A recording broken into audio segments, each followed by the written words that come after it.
I'm Temple Grandin. I am a professor of animal science at Colorado State University.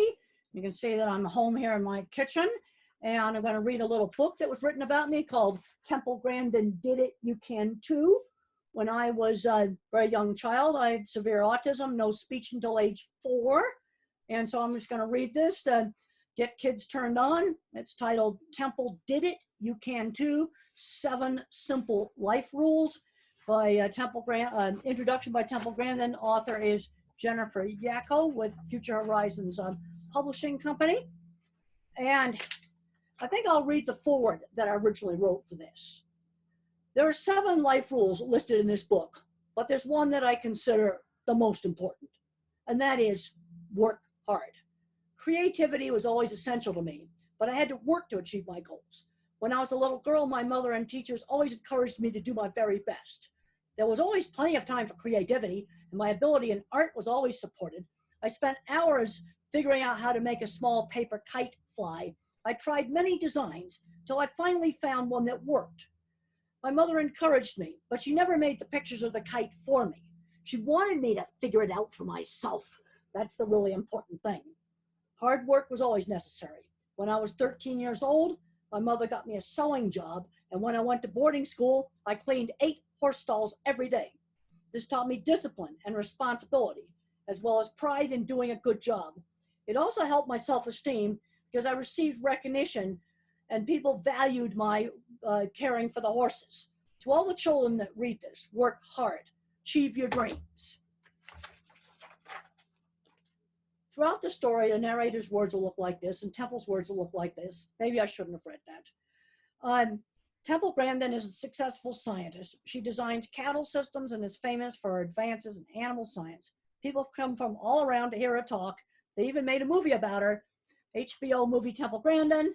Well, right now, all my travel's been canceled, and I'm not doing any talks now. I hope that's going to resume sometime soon in the future. Now, the thing is, things were not easy. When I was 2.5 years old, I had no speech. When I was in school, kids bullied me and they made fun of me. In fact, the only place where I wasn't bullied was friends who shared interests.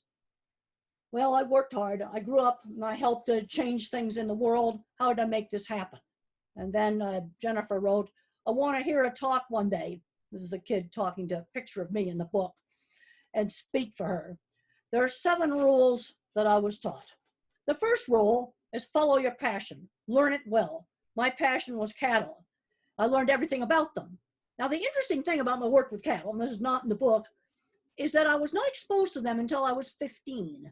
So that brings up a really important thing. Kids get interested in stuff they get exposed to. When I was in 3rd grade, it was all about art, drawing pictures of horses. My ability in art was always encouraged. Rule number 2, don't spend too much time playing video games or following other pointless pursuits. And I was not very happy to find out that book sales are down, but video game sales are sky high right now during when we got to stay home. Electronic books, they're selling plenty of those. This book is available electronically, so you can get it that way. Live a life, spend some time studying, join clubs that interest you, be glad that you did. Also, you got to learn how to fit in. One thing I had to learn is I couldn't be a total filthy, dirty slob. I learned that other people don't want you around if you're messy and rude. So you got to keep yourself neat and clean. Maybe a bit eccentric, but you got to keep it neat and clean. Rule number 4, develop your talents and abilities. Figure out what you can do with your favorite skills, then practice and develop your skills. I liked animals, but it took me a long time to learn how to design facilities. I went to lots of different places to learn. If you like math, then work in math. That wasn't my thing.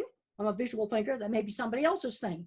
Get really good at a skill that other people are going to want, like programming computers, designing equipment, doing artwork. Now, no matter how hard you try, it's not possible to be perfect. So that's the 5th rule. You got to do really good work. But I've seen kids destroy good work because it wasn't absolutely perfect. You got to do good work. You can learn from your mistakes. Too many kids today, they're too afraid of making a mistake. Number 6 rule, work hard. I learned working skills young. Mother got me the sewing job. Teenager, I cleaned horse stalls. I did internships when I was in college, and work hard, learn lots of different jobs. And the thing is, you'll never stop learning. I learn something new every day. That's rule number 7. You never stop learning. There's always something new to discover. Go out and discover things. So Temple followed her rules. Well, now I'm famous. I do work in both autism and in animal science. And what you need to do is figure out something you can be good at, work hard at, and achieve it. Thank you very much. Here's the cover of the book. Thank you for listening.